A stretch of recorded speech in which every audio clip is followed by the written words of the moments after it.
the central texts of Vedanta are the Upanishads, which are part of the Vedas. And if you ask a Vedantin, an Advaitin, what is the central message of these Upanishads? These are the central texts of Vedanta.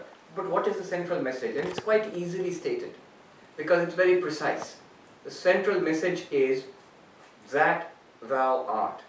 In the Chandogya Upanishad, you find the teacher, who's actually the father of the student, father telling the son, Tat Tvam Asi, that thou art. My child, you are one with God. Your real nature is none other than God.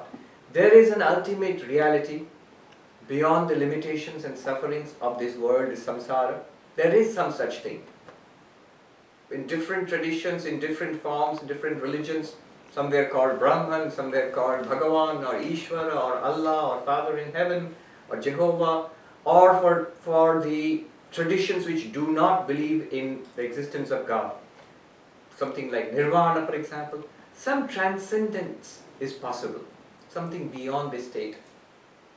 From the stage we find ourselves in this samsara.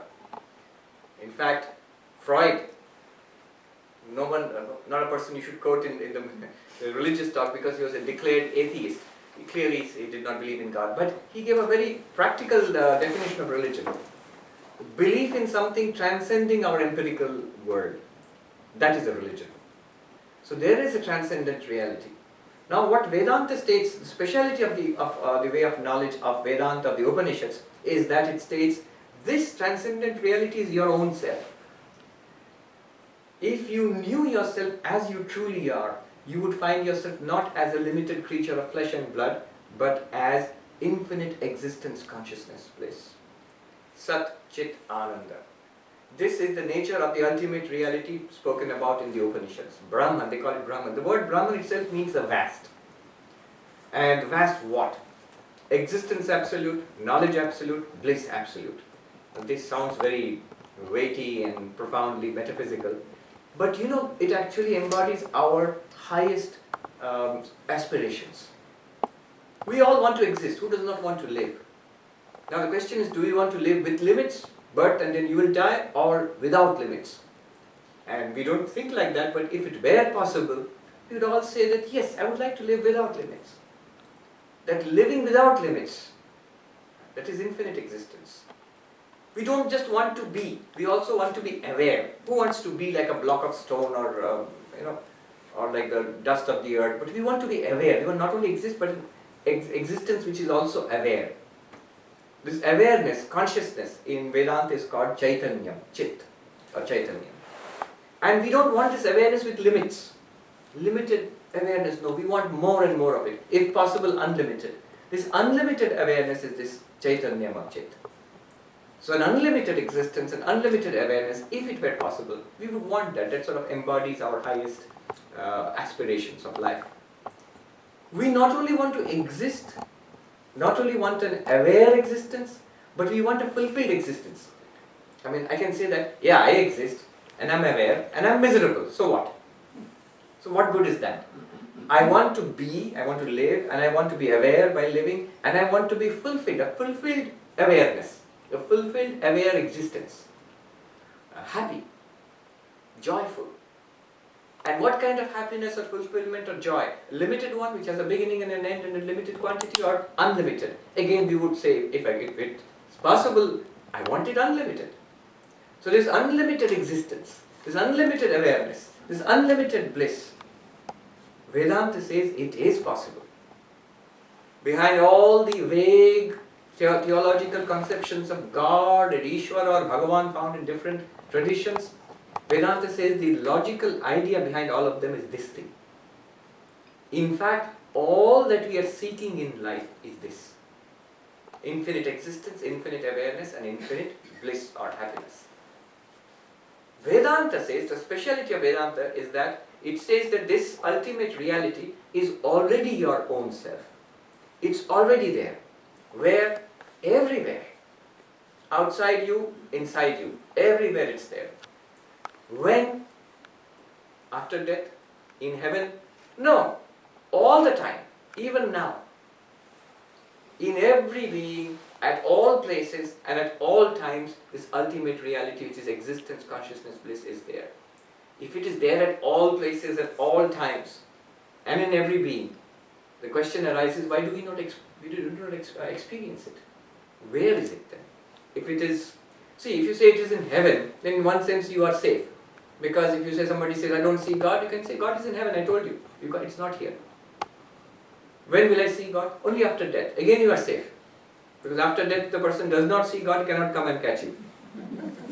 But in Vedanta, if you say that ultimate reality, God, is everywhere, it must be here, you have to say, yes, it is here. It is eternal all the time, then it must be now, yes. It is in all beings, then it must be me, in her, in him, yes. Then you are in trouble. Because if it is here and now and in every being, how is it that I don't see it anywhere? Let alone here, I don't see it anywhere.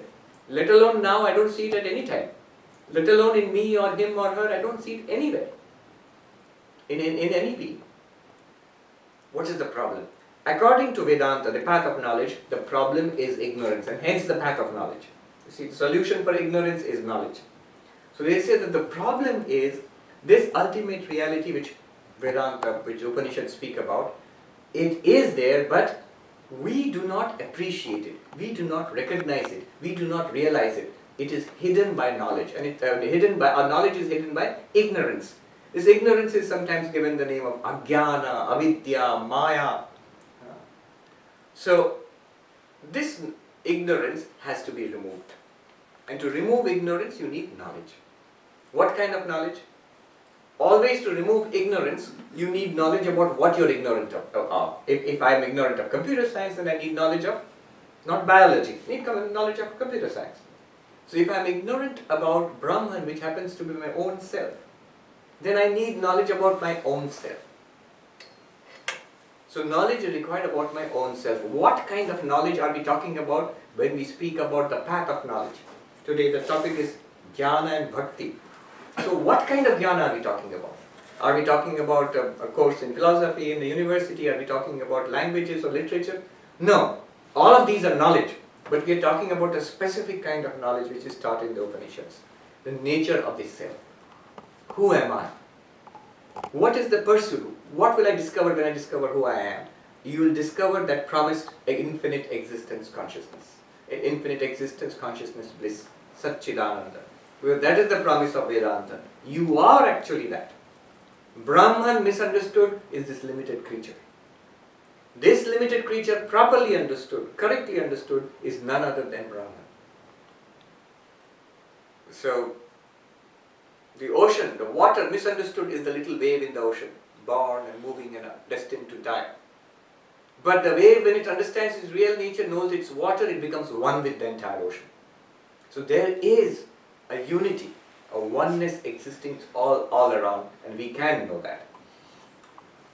The point in the path of knowledge is that it is obscured by our ignorance. And so the solution is knowledge. And how does this knowledge come? The path of knowledge says that traditionally, Atma vari drashtavya, the Atman, the real self, has to be realized. How do you realize it? Shrotabhya mantavya niridhyasitavya in Brihadaranyaka Upanishad. You have to hear these truths again, which has been taught in the Upanishads. Once you have heard these truths, you have studied it, then the next step will be a lot of doubts will come. One of the Swamis used to say there are only two ways. In Hindi he would say, Jano ya mano. Either you know it or you believe it. There are only two ways of making progress in religion. The path of knowledge is the path of knowing it. I often joke, if you go to the university and the professor is teaching you physics, and he puts an equation on the blackboard, E is equal to mc squared, if you say, oh professor, I believe you. Do you get it? No, I don't get it, but I believe you. What you're saying is the truth. The professor is going to be annoyed. I don't want you to believe me, I want you to understand what I am saying. Oh no, you're a very good person, we have complete faith in you. It must be so when you're saying that. No! The path of knowledge is you have to get it. You have to understand it. How am I Brahman? So it starts by telling you, what do you think about yourself? If you're going to make an inquiry about myself, the first objection will be, what is there to know? I know myself. What my passport tells me, what my CV tells me. I keep sending off my resume to different companies for jobs. I know who I am. I'm telling everybody who I am. And Vedanta tells us we are wrong about it. Vedanta has the audacity to tell us that we are completely wrong about the thing which we think we know best ourselves. Vedanta says you do not know yourself. What do you think you are when you think about yourself? Our first reaction is, here I am. So you think you're the body, and then they'll guide us to this analysis. For example, you'll say, if you think you're the body, imagine what kind of body you had when you were a little baby, a toddler, a young boy or girl, a teenager, a middle-aged person, a senior person. The body has changed so enormously. It's continuously changing. If you are the body, which one are you? All of them, they are all very different from each other. And yet you feel, I was that baby. I was that little child. I was that young man. I am the senior person. Then what is that continuity? It cannot be the body, because the body is discontinuous. It's continuously changing. And there are other arguments also. Many arguments will be there. For example, what you know is not yourself. You are the knower, and what you know is an object of knowledge. You are the subject. When you look at this piece of paper, it's an object for you, and you are the subject who sees this. And clearly, this is different from you. What you see, what you experience is an object, and you are the experiencer. Subject and object are clearly different. Now, when you bring this simple fact to bear upon our bodies, when we think of our bodies, do we know our bodies? Yes. Clearly we can see our bodies. We can feel our bodies. We can touch our bodies. And so, the body is an object of knowledge for us. We are the subject. And if the subject and object are different, then we must be different from our bodies. You see the argument here? Drishya. Body is drishya, I am drashta. So such lot of things are there. I will not go into it. So the techniques they will take you, you cannot be the body. Well, you will say, yes, but I am a living being, a conscious being, a mind in a body. I am embodied. That's the way most educated, sensitive, adult people think about themselves. I am a mind in a body. I am a person in a body. But there also, if you look at your mind, if you introspect, look into your mind, thoughts are evident. Thoughts are also objects. They are mental objects because you are aware of your own thoughts. Thoughts, emotions, ideas. So they are all objects. And the mind also is something which is all of it, the thoughts, emotions, ideas, memories. That's also an object, and you are the subject of the mind. So in this way they'll guide you that you are not the mind also. Imagine, not only the body, imagine the mind you had when you were a college student. What did you think about? What did you want? What did you understand? What did you know? So different from now. Think of the mind you had as a schoolboy, a schoolgirl. So very different from now. The thoughts you had, the feelings you had, what you wanted, what you knew. Imagine the mind you had as a baby. How enormously different it is from this mind. And yet you feel, I was that baby, I am this person. Then clearly I cannot be the mind. Mind changed enormously. Two persons, any two persons sitting here, your minds are no more different, not more different than your own mind is different from your mind as a baby. Enormous difference is there. So, how can I be the mind? I feel I am that person with an entirely different kind of mind, a very different looking body, and I am this person now. So I cannot be the mind also, because it is changing and I feel a continuity in myself. So in this way they will guide you to show that you are not the body, not the mind. We sometimes sing Shankaracharya's Chidananda Rupa Shivoham. I am bliss, consciousness of the nature of Shiva. But before that, what does he sing? Mano Buddhyahankara Chittani Naham. I am not the mind, not the intellect, not the memory, not even the ego. I am not the I, the ego sense. Main, aham, I. Nacha prana sangyo, nacha panchavayu. Like this he goes on. Navai sapta dhatu, and so on. Every time he says, I am not the body, not the prana, not the senses. Then only he can say, Chidananda Rupa Shivoham Shivoham. I am the witness consciousness. So this is the way they will guide you in the path of knowledge, by a process of intellectual discrimination, till you begin to grasp I am the witness of this body and mind. So this process, manana, doubts will come up. Whatever doubt you have got. I remember asking one of the Swamis, Atmapriyanti, who came to our center, about 20 years ago, I was a brahmachari at that time, in front of the gates of Belur Math. Swami, I've got some doubt. He was teaching us Vedanta. Can I ask? I was thinking he might be annoyed. What happened? Oh, that's the fan. I thought it's like a musical background music. And he said, go ahead and ask to your heart's content. Don't be worried that because of your question, Vedanta is going to collapse or something like that. Vedanta has been around for thousands of years. Shankaracharya was there 1200-1300 years ago, and the opponents have asked any number of questions, better brains than you have come up with the best possible questions, and all have been answered. So you can ask any question. Mananam, the process of reasoning. Doubts come up, and those doubts have to be answered till you get a conviction. And once a conviction is there, that I am the witness, unchanging consciousness, witness of a changing body and mind, then you drive this conviction deep home till it becomes a living reality by a process of Vedantic meditation called Nididhyasana. So Shravana, Manana, Nididhyasana. Hearing, reasoning, meditating. Swami Vivekananda said, tell yourself again and again, I am that Soham, I am that reality, I am Brahman. Till it tingles with every drop of your blood. This is called assimilation. Till it becomes very clear and you can live on the basis of that knowledge. Now I'm rushing through it because we have a long way to cover. This is the path of knowledge. You realize finally that I am Brahman, and the delusion, the veil of delusion is lifted, and you feel I am existence, consciousness, bliss, and this entire universe is name and form superimposed upon me. Brahma Satyam, Jagat Mithya, Jiva Brahmaivanabhara. Brahman alone is real. This world is an appearance. Where? In Brahman. Appearance in Brahman. Brahman misunderstood is the word. The word correctly understood is Brahman. Okay, that's Brahman and the world. What about me? Jiva Brahmaivanapara. You are none other than Brahman. You yourself are Brahman. You are not a limited individual being destined to be born and destined to die after some time. No. You are Brahman. Once you get that realization, so this is supposed to be freedom, moksha.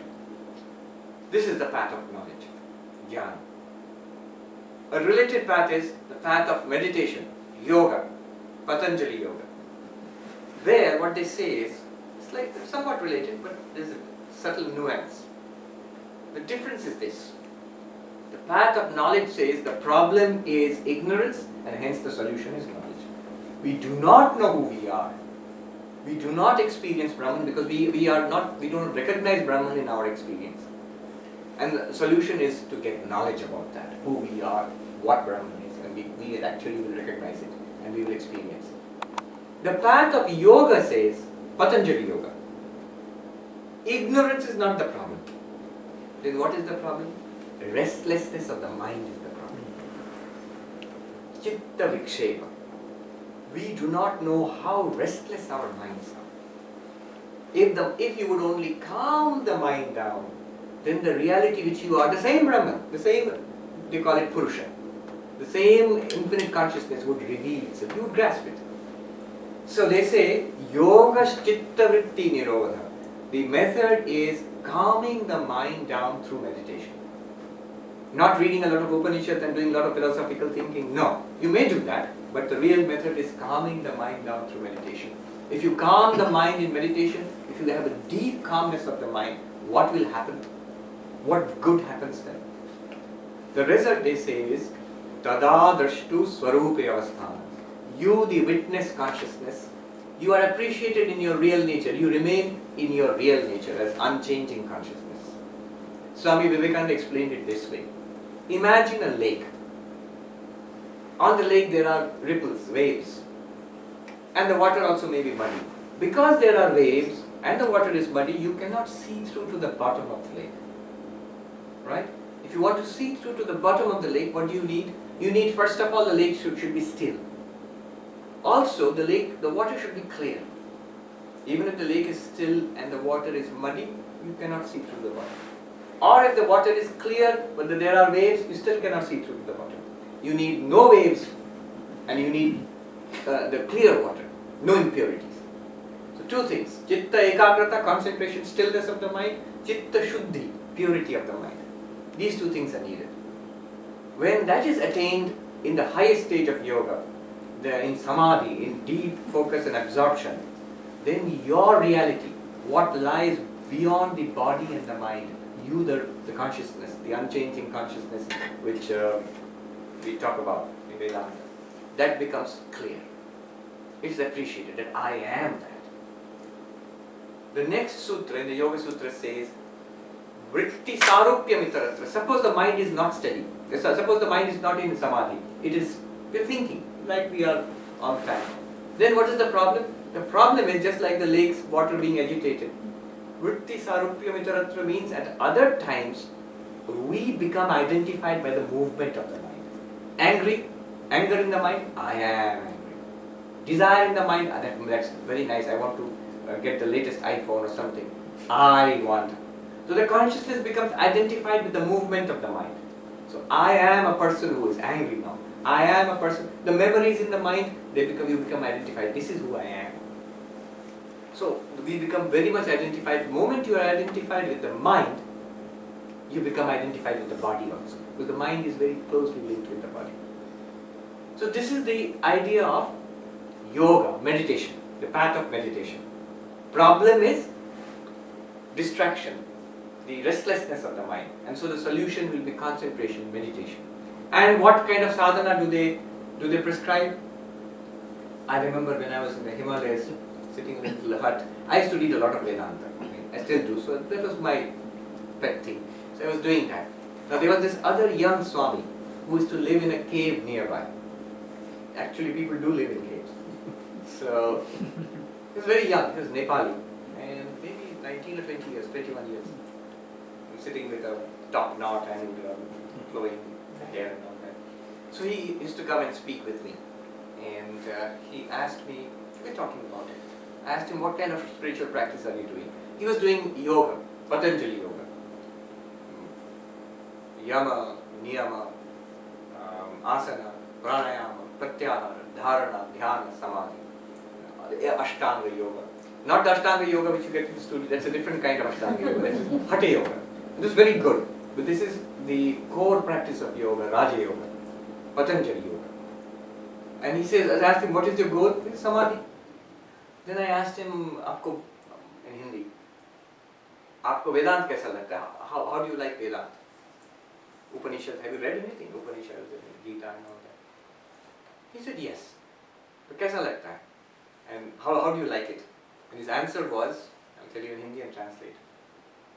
वो लोग बहुत बड़ी बात करते हैं, अनुभूति नहीं है उन लोगों. These Vedantists, they talk a lot, study so many books and argue and talk, but they don't have spiritual experience. Yoga is a way of getting direct experience. That's the approach, yogic approach. So compare the two. One is ignorance is the problem, so knowledge will be the solution. If knowledge is what you are aiming at, then knowledge will come only by hearing these truths, studying them, thinking about them, and then meditating upon those truths. If distraction of the mind is the problem, then the solution will be concentration of mind, samadhi. Chitta vikshepa is the problem, then samadhi is the solution. And samadhi will come not by reading books, not by arguing, not by philosophical thinking. Stop thinking. Because the reality is not in thoughts. The reality is beyond thoughts. So you stop thinking. To stop that thinking, you need these techniques of meditation. So the sadhana will be different. The path is different. The yogi's approach is different. The Vedanti, the path of knowledge is different, path of meditation is different. But today I want to come to something else. Compared to this, there is another path which I want to speak about. The path of bhakti, love of God. You see, in religion there are different divisions, different areas. One big area is what we call ethics. You would expect when you go to the Pandit or the temple or to read scriptures or to the church, you will be told what is right and what is wrong. What should I do and what I should not do. It's a big area. It is the area of morals and ethics.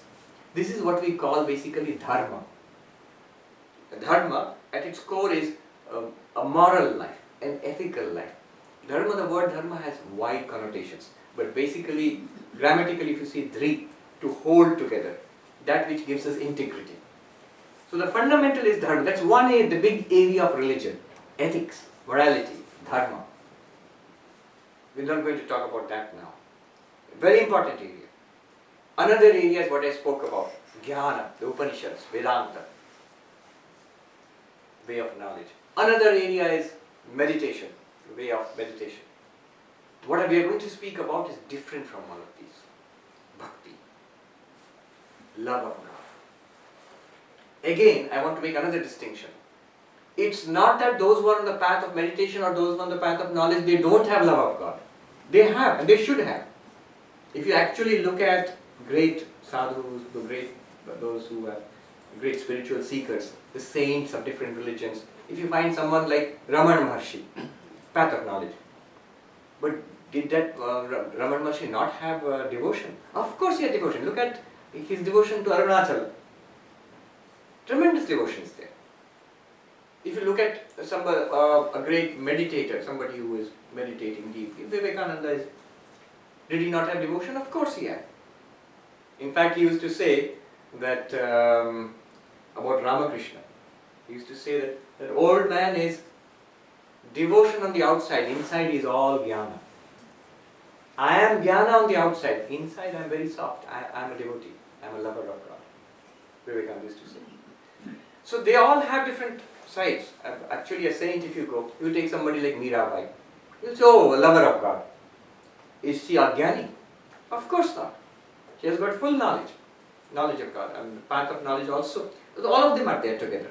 But the distinction I want to make here is, see, in the path of knowledge, devotion plays a secondary role. Shankaracharya, did he have no devotion? What beautiful hymns, Bhaja Govindam and all. So much devotion is there. But Jnanat eva kaivalyam, by knowledge alone one gets moksha. And to get that knowledge, devotion is very helpful. So devotion plays a secondary role there. In association with knowledge, it's called Jnana Mishra Bhakti. Jnana plus love of God. We're not going to talk about that kind of love of God now. We're talking about pure love of God by itself, independently, Shuddha Bhakti. Having made that distinction, let's see. What is the speciality of Bhakti? What it is and what is the speciality of Bhakti? The first thing is that what Bhakti is very simple. We love many things in the world. You love your father, you love your mother, a husband and wife and children, love your money and a house, and yes, all the way down to the dog, and the dog might be much higher up in the list, and down all the way to your gadgets and whatnot. So we love so many things. Bhakti starts in a very humble way. It says, just include God in the list.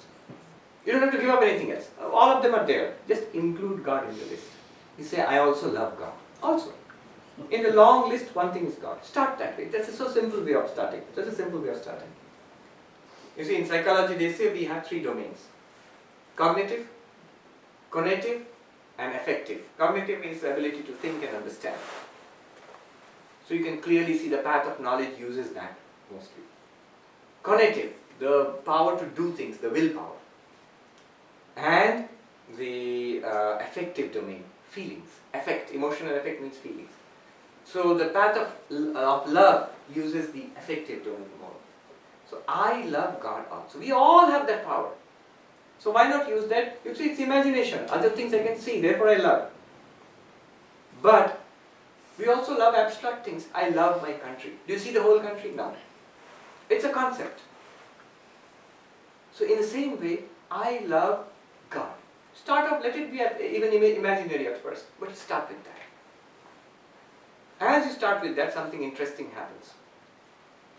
When you let love in, the first thing that it does is it spreads. Bhakti is like that. Once it starts, God is very clever, like the camel which put its nose in the tent. So once God enters your life, slowly it expands. People complain sometimes. In India there was a tradition of having Griha Devata. That means an image, Krishna or Ganesha or something. You have for generations in your family, and you do daily worship to it. And there are restrictions associated. Daily some worship has to be done. So everybody in the family cannot go away. Somebody has to be there to do the worship. Some are strict about it. Children in the family, nobody gets food until the food has been offered to the deity and things like that. So people complain, oh, so many problems. It's a big burden to do that. It's meant to be a burden. You might think it's an inconvenience. It's not an inconvenience. If you are a sadhaka, it's meant to do something. It restricts your options so that you focus on God. Those activities, that time, that energy which goes into God is that much time and activity and energy away from samsara.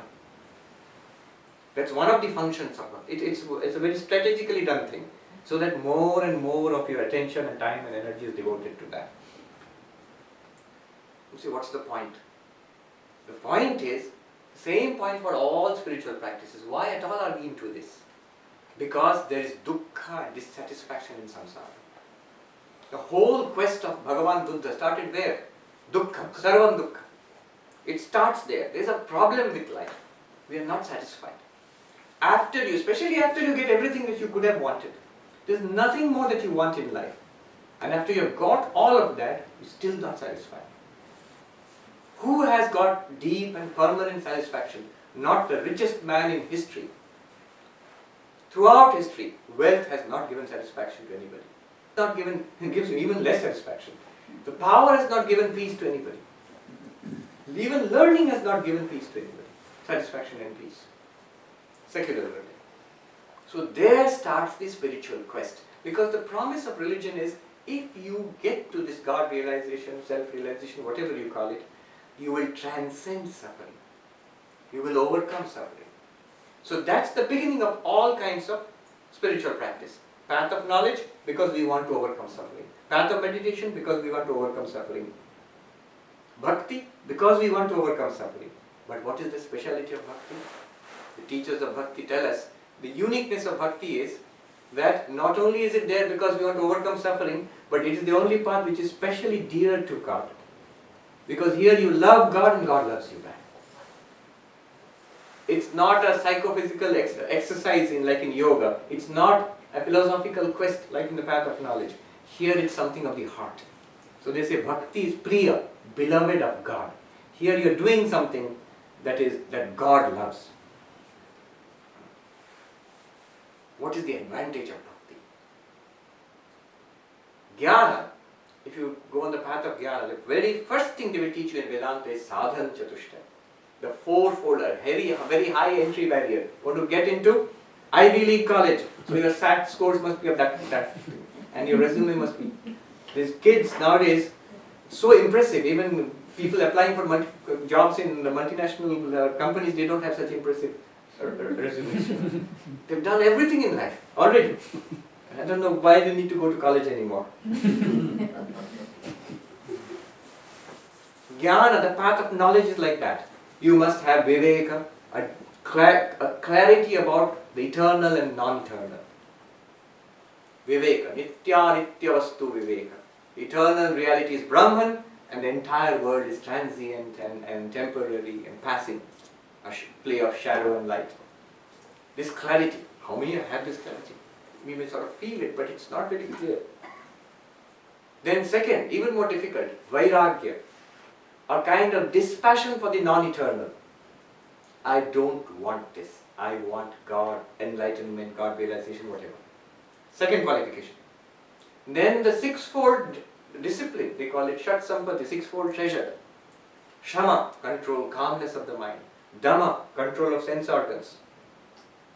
Titiksha, spiritual fortitude. Let what come, what may come, let it come. World may go against me, my physical body may be ill, whatever. I shall persist in my Vedantic quest for Brahma Jnana. One pointed focus where I will bear with all the dualities of the world, heat and cold, success and failure, health and sickness, whatever. I just pursue this. Titiksha. Samadhana. Settling down on the goal. Settling down on your Vedantic pursuit and focus. For that is required uparati. Rati means enjoyment in the world. Uparati means pulling back from the world. And then Shraddha, a deep faith. What the Upanishad says, what Guru says is correct. No, I may not realize it right now, but it is correct. A working hypothesis, I take it. So these are the 6 treasures, Shat Sampatti. Plus Mumukshutva, intense desire to be free of the bondage of the world. And these 4 qualifications, Viveka, Vairagya, Shat Sampatti and Mumukshutva, these have to be there before you are even allowed to enter the portals of Jnana, the path of knowledge. Now that rules out most of us. Very high entry barrier. Bhakti has none of these barriers. Who is qualified for bhakti? Do you want it? Yes, you are qualified. No, I really don't love God yet. It doesn't matter, you can make a beginning. Anybody. The sinner is qualified, the sick person is qualified, the ignorant person is qualified, the poor person is qualified. Everybody is qualified for bhakti. There is nobody in the world who does not have, even animals have the power of love. Who does not have the power of love? Everybody has. The young and the old, everybody has this power. So we are all qualified for the path of bhakti. Somebody gave a beautiful example. Jnana, knowledge, is like a king. If you want to invite the king to your house, you must cleanse the house properly. Chitta Shuddhi, purify the mind. Cleanse the house properly.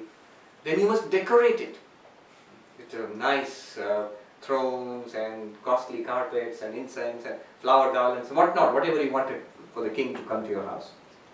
And so you must decorate your life. Viveka, Vairagya, discipline. One very disciplined life, pure life. Then only the king of Jnana will deign to come to your abode and after coming will not do anything, will settle down grandly on the throne. Whereas in contrast, these are all teachers of bhakti, what they say. Bhakti is a feminine term. So bhakti is like a humble maidservant. She will come to your house. If you just let her in once, I don't need anything. Let her in. I will clean the house. You see, all the qualities which are required in spiritual life, they follow bhakti. That's a beautiful thing. They follow bhakti. Bhakti is compared sometimes to fire, Agni, which burns away impurities. In the fire of love of God, Kama, Krodha, Lobha, they cannot touch you. Greed and lust and anger. In the heart where there is love, anger cannot come. If you are full of love for somebody, you will find you are difficult to get angry with others also. Because there is love in the heart, you cannot become angry with others. Desire for the world, this and that, it will go away when desire for God is there. It's the same power of desire. I want the world is replaced with God. The same I want. Hari Maharaj once asked Sri Ramakrishna how to overcome lust. And Sri Ramakrishna says, why do you want to overcome lust? Direct it towards God. I want the world, I want God. So, the moment bhakti comes, all these qualities which are necessary for spiritual life, they will follow. She will cleanse your room, purify the mind. Then she will decorate it with all the qualities necessary for spiritual life. So, that's the advantage of bhakti. Bhakti brings with itself the qualities necessary for spiritual life.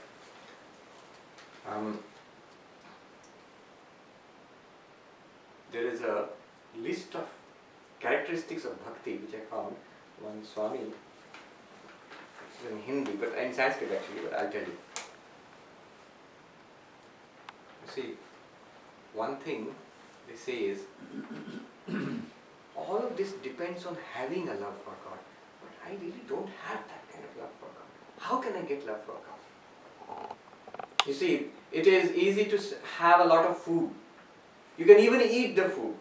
But if somebody tells you, be hungry, difficult. Either I am hungry or not hungry. I can force myself to eat the food, even if I am not hungry. But hunger I cannot generate. Love is like that hunger. So how do you generate love for God? I can do mantra japa, I can do the puja, I can sing songs, but really feeling a yearning for God, how can you do that? So they say there are these approaches. One is when you're feeling very sublime, there's a dravatva in Sanskrit, the heart melts. So a work of art, or a very sublime natural beauty, or you're singing the glory of God, a wonderful hymn or a kirtan, everybody's heart is uplifted for a while. That upliftment of the heart, the sublime feelings in your heart, the outpouring and kind of movement of the heart towards God. They say, the Bhakti teachers say there's a secret. At that point, when you're feeling something like that, it's like metal which is melted. When the brass or the copper is melted, at that point if you stamp something in it, it takes that shape. That's how a mold works. In the same way, they say that the emotions, deep emotions, raging emotions, melt your heart. Not physically, that's not a medical condition, but they melt your heart. And when your heart is melted, at that point, stamp God there. At that point, when there are tears in your eyes, when your hair stands on the end, it may not be something very religious also, it could be more aesthetic appreciation. At that moment, deliberately stamp the name of God, the form of God you love, whether it is Krishna or Christ, Rama, Ramakrishna, whatever. You stamp it in your heart and say, Lord my God, thou art mine, I am thine. The beautiful story of Saint Francis. I remember he was called by a very rich devotee to his house for food at night, and you stay overnight and the next day you go ahead. So the devotee wanted to see, the Christian gentleman, he wanted to see how great this saint is. So after food, he said, this is your bedroom. And this person had taken a small room next to that saint's bedroom to observe the saint. And he heard, the moment the door closed, Saint Francis jumped into the bed and started snoring. Sound sleep. Sound. So he's sleeping. But this man was not fooled. He waited. When the whole house became quiet, slowly he saw Saint Francis creeping out of the bed, then going down on his knees. My Lord, my God, my God, my all. My God, my all. Throughout the night. That same simple prayer, my God, my all, and crying. In secret. But this is the melting of the heart. At that point, Lord, you are mine, I am thine. I have nobody else in the world except thou. And I belong to nobody else in the world except to you. Saint Teresa of Avila, I think that's a beautiful story is there. Then she had a vision of a strange man, white robes, flowing beard and everything, and asked, who are you? Before she could ask, that man asked her, who are you? And this Saint Teresa, this is Saint Teresa of Avila, not Mother Teresa, different. So Saint Teresa of Avila, she said, I am Teresa of Jesus. She'll always say, I am Teresa of Jesus. Who are you? And that obviously it was a vision of Jesus Christ. And he replied, I am Jesus of Teresa. The Jesus of Teresa. I am thine, thou art mine. Sister Nivedita, whose 150th anniversary we are celebrating, you see, when she signs, she would always sign Nivedita of Ramakrishna Vivekananda. So, I am thine and thou art mine. Try it. Such feelings come to us once in a while. A solemn feeling. At that time, stamp the name of God, the form of God, the love of God in your heart. It will become permanent. Do it once, twice, thrice, it will become permanent. That's a way of actually generating deep love for God. Once you have that, there is a Swami who gave a list of very nice characteristics of love. It is from some Bhakti Shastra, I don't know the exact source. He gives 7 characteristics. He says, Akshaya. Love is never destroyed. It is never exhausted. True love is never exhausted.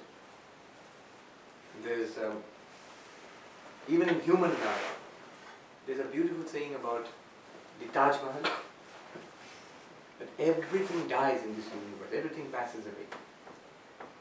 Because it was made by an emperor for love of his queen, so Shah Jahan. I think Rabindranath Tagore wrote this line. he compares the Taj. He says that everything passes away in eternity, nothing lasts. Except, he says, this Taj, he says, beautiful saying, it's a tear drop on the face of eternity.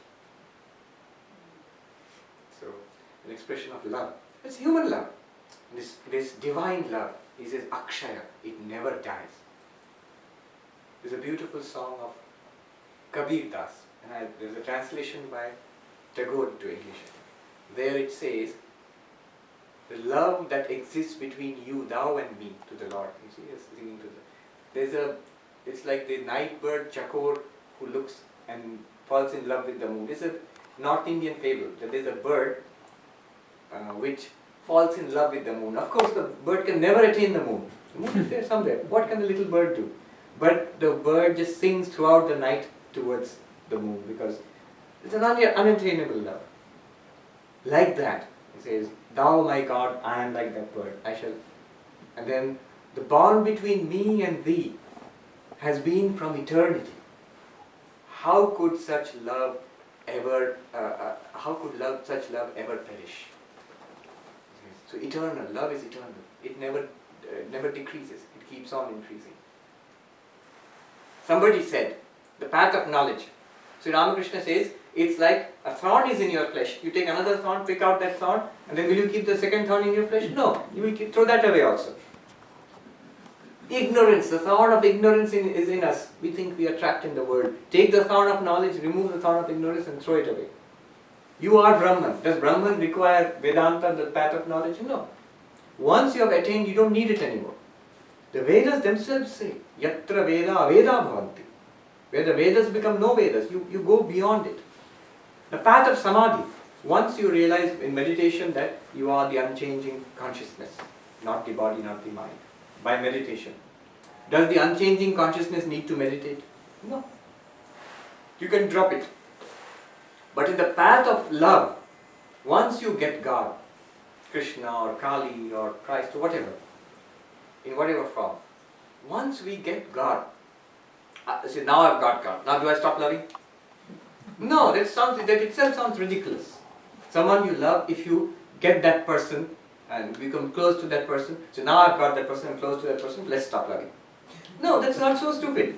Love never stops. Akshayisham, he says, Akshaya. And then the second characteristic he says Sneha. There's this Hindi word, a Sanskrit word also. Sneha is affection. It gives a glow to the heart. So a person who has love gets that feeling all the time. Even before attaining God realization. All the time a gladness is there, a warmth is there, a glow is there. In any human love also it's always there. So this is another characteristic of bhakti. Third characteristic is Nitya Nutana. It is ever new. It never becomes mechanical. Love never becomes mechanical. I might repeat, my japa it might become mechanical, my meditation might become mechanical, my study of the scriptures might become mechanical, but actually a person in love will never feel that love is become mechanical. Then it's not love anymore, it's God. So, it's Nitya Nutana. Every time it feels fresh and new. These beautiful things. Abhaya, fearless. One thing is to go to God in awe and fear, God will punish me. The one who loves God never feels that God will punish me. If God punishes, that's also acceptable with greatest, There's a beautiful story in the Kurukshetra war when Bhishma is wreaking havoc on the Pandava army. And Krishna, who had vowed not to fight, but he sees that the Pandavas are losing the war. What does he do? He suddenly forgets his own vow and he takes out the Sudarshan Chakra and Pandavas, you are incompetent, let me deal with this. And he jumps up from the chariot and rushes to the chariot of Bhishma. I'll kill this terrible old warrior. What does Bhishma do? How touching. Immediately puts down his bow and arrow and he says, this is the culmination of my sadhana. He immediately bows down before Krishna, take my life. Krishna comes to his senses. No, it's not my role to do this. So, no fear is there of God. Even the terrible aspect of God is accepted without any qualms. Pawali Baba, there's a story of how a cobra came and bit him. What is his reaction? His reaction is not, oh, I am a saint, I am a sadhu, and why is God punishing me like this? Very bad. I have lost faith in God. No. He said, the snake is a messenger from my beloved. My beloved Lord has sent this. A thief came and stole everything. It was trying to steal. And Bawari Baba in Gazipur, he woke up because the clanging of the pots. And the thief ran away because the Babaji has woken up. And he found the Babaji is chasing him in the dark night, and there was a moonlit night actually. And the thief ran and ran and ran, and the Babaji is chasing him faster and faster. And the thief said, "My God, I can't escape." And then he collapses, panting. And Bawari Baba comes with pots and pans, says, "My Lord, you have come to take, I'm sorry I disturbed you. Here, take them." Chasing it. God can do no wrong in the eyes of the lover. Your beloved can do no wrong. There is no question of being afraid. You've seen a big dog. Grown-up people are afraid of it. But the child of the family plays with the dog, kicks it and beats it, and the dog just licks the child. No fear at all, because senses the love there. Abhaya. So that's the next characteristic. Then there's a funny characteristic. It's called Vakrata. Vakrata means a little twist, a little. They say in Hindi, chhed-chha. It's not a straightforward relationship. I'll illustrate what I mean. Just yesterday I was reading Swami Brahmananda, one of the direct disciples of Sri Ramakrishna, is called the spiritual son of Sri Ramakrishna. So he was like a little child, although he was 18 or 19 years old, he used to behave like a little child before Sri Ramakrishna. And one day he told Sri Ramakrishna, "I'm hungry." And Sri Ramakrishna looked in the little room in Dakshineshwar, no food was there. He went to the bank of the Ganges and said, "Oh Gaudasi, come quickly, my Rakhal is hungry." Rakhal Brahmananda. Gaudasi was actually what they used to call Gopal Virma, the old widow who loved the child Gopal. And amazingly enough, he shouted out to the river.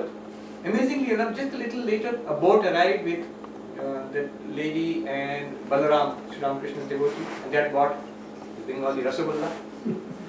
And Ramakrishna did not think it was a miracle or anything like that. He immediately called, "Rakhal, Rakhal, come here, come here. See, you are hungry, food has come, eat." Now Rakhal is annoyed. "Why do you have to tell everybody I am hungry?" Sri Ramakrishna said, "No, what's wrong with it? You are hungry, so I told them you will get food, you can eat it now." So this kind of teasing, a little annoyance, this is a characteristic of love, where there will be a little quarrel, little separation, a little, they say, abhiman. And then again they will be reconciled. This goes on. There are many shades of this love. Viraha. It is celebrated in songs. The gopis' love for Krishna when Krishna is not available, not there. Viraha is the divine sorrow of the lover when the beloved is absent. Tulsidas ji says, that viraha, that sorrow in the absence of the beloved is much more happiness than all the happiness of the world combined. Just the sorrow that I cannot get God. That sorrow gives much more happiness to a person than all the positive happiness of the world combined together. So that is Vakrata. A little twist is there. That's the, we can say spice. So spice is there. Then he says, dosha leads to seva bhava. This is interesting. If there is some dosha, something wrong, something bad, something not good, the sign of love is, your reaction is, let me make amends, let me make it right. If there is no love, it will be abandoned. I've seen often that children, mentally challenged child, physically challenged child, the mother is especially fiercely protective of that child. They say, when I am not there, who will take care of you? Does not say that to other children because they can take care of themselves. So, a problem, a dosha, they say dosha means a defect, that leads to more service. That's the sign of love. If there is no love, it will be abandoned. Any fault you see, oh, it's not, I want the best, it's not the best, I don't want this.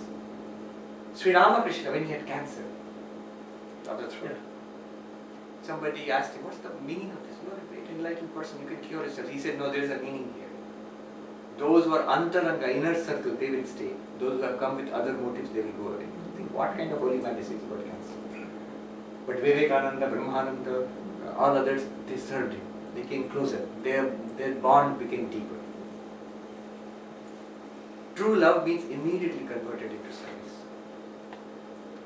And the last point he makes, the seventh one he says is in Hindi, देरी दूरी और पर्दा मिटा देता है.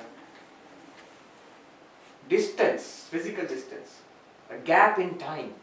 You see, in any spiritual practice, whether path of knowledge, path of meditation, you will feel samadhi. I know it's very distant. One day in my life I will be able to achieve it. But till that point, nothing is there. I'm making progress, up and down. Jnana, Brahma Jnana, Aham Brahmasmi. When will that happen? I don't know. But in love, even when I have not got the darshan of Krishna or Christ or Ramakrishna, that love in the heart, it erases the gap. Right now it feels, you get something right now. Daily, the distance in time, distance in space. It is erased because of love. And most important, pardamita. Parda means this gap, a barrier. In love there is intimacy, there is closeness, there is oneness. Somebody came to meet a king, the Darwan and the gatekeeper said, "Hey, stop, where are you going?" I know the king, I'm going there. You know the king, that's not important. Many people know the king. Does the king know you? If you say, "No, the king is my friend, the king loves me, I love the king," please go. No Darwan can stop you. Nobody can stop you. Sri Ramakrishna said to M, the author of the gospel, second time they met. There was a nice conversation, and then when M was leaving Dakshineshwar, Sri Ramakrishna said, "Next week I am going to such and such person's house in Calcutta, some big person's house. You come." Then M said, "Okay." He was walking out and he thought, and something came back, and he said, "No, I will not go. Suppose people say something, you might say something, they don't know me." He was very polite, he was very hesitant. I'd rather come here, I don't want to go to anybody's house. So Ramakrishna says, "Tell them I called you." This is the difference between love and it's very important. You love me, then God will say, "I call you." There's a saying, that which I first said, every path of spirituality is because we have suffering in life. That's why we take to meditation or jnana or something. But bhakti is also, speciality is God loves the bhakta in return. You love God and God loves you. So that is a big speciality. One Bhakti Acharya said, the difference between bhakti and other paths is this. In other paths you are left to your own devices. The grace of God is upon you. But meditation, Shastra, Vedanta, you are walking under your own power. In bhakti, you abandon that. You take the help of God. In spiritual life, some alambana, support is required. What will be your support? Your own resources, your own intellect, your own energy, your willpower, that's one thing. Much more powerful is the power of God. Sri Ramakrishna says, the child who holds on to the hand of the father while walking may slip and fall. But if father holds the hand of the child, Sri Ramakrishna says, Marjara Nyaya and Markata Nyaya. The monkey who holds on to the mother monkey may fall if he lets go of the mother monkey. The little baby monkey may fall down. Whereas kitten doesn't do anything. Lets the mother hold her. And wherever but the thing is, then you have to surrender. Because the mother will take, cat will take and put anywhere, that you have to accept. So the Divine Mother will do something to you, you have to accept it. So the kitten just calls out. Sri Ramakrishna says, kitten just says meow meow. And the mother takes care of the kitten. I really saw this, not the kitten, the case of Bhakti, very strong. Very strong. One last point, that how do you get this Bhakti? One powerful way is from people who have Bhakti. If you associate with men and women of God, just by their company, it will be awakened in your heart. I have seen it again and again. That's why sadhu sangha again and again. Satsanga. To be in the company of people who love God. That awakens. I've seen those who are, it just gladdens your heart to be in their presence. And every little movement, how they do pranam in the temple, it's a lesson to be learned. I can tell you many examples, but we will go into the question and Q&A session. So this is what I wanted to say. You can say it's not a very balanced presentation about Jnana and Bhakti because it leans so much to the Bhakti side, but that was my intention. That was my intention. Thank you very much. Thank you for giving me such a patient ear.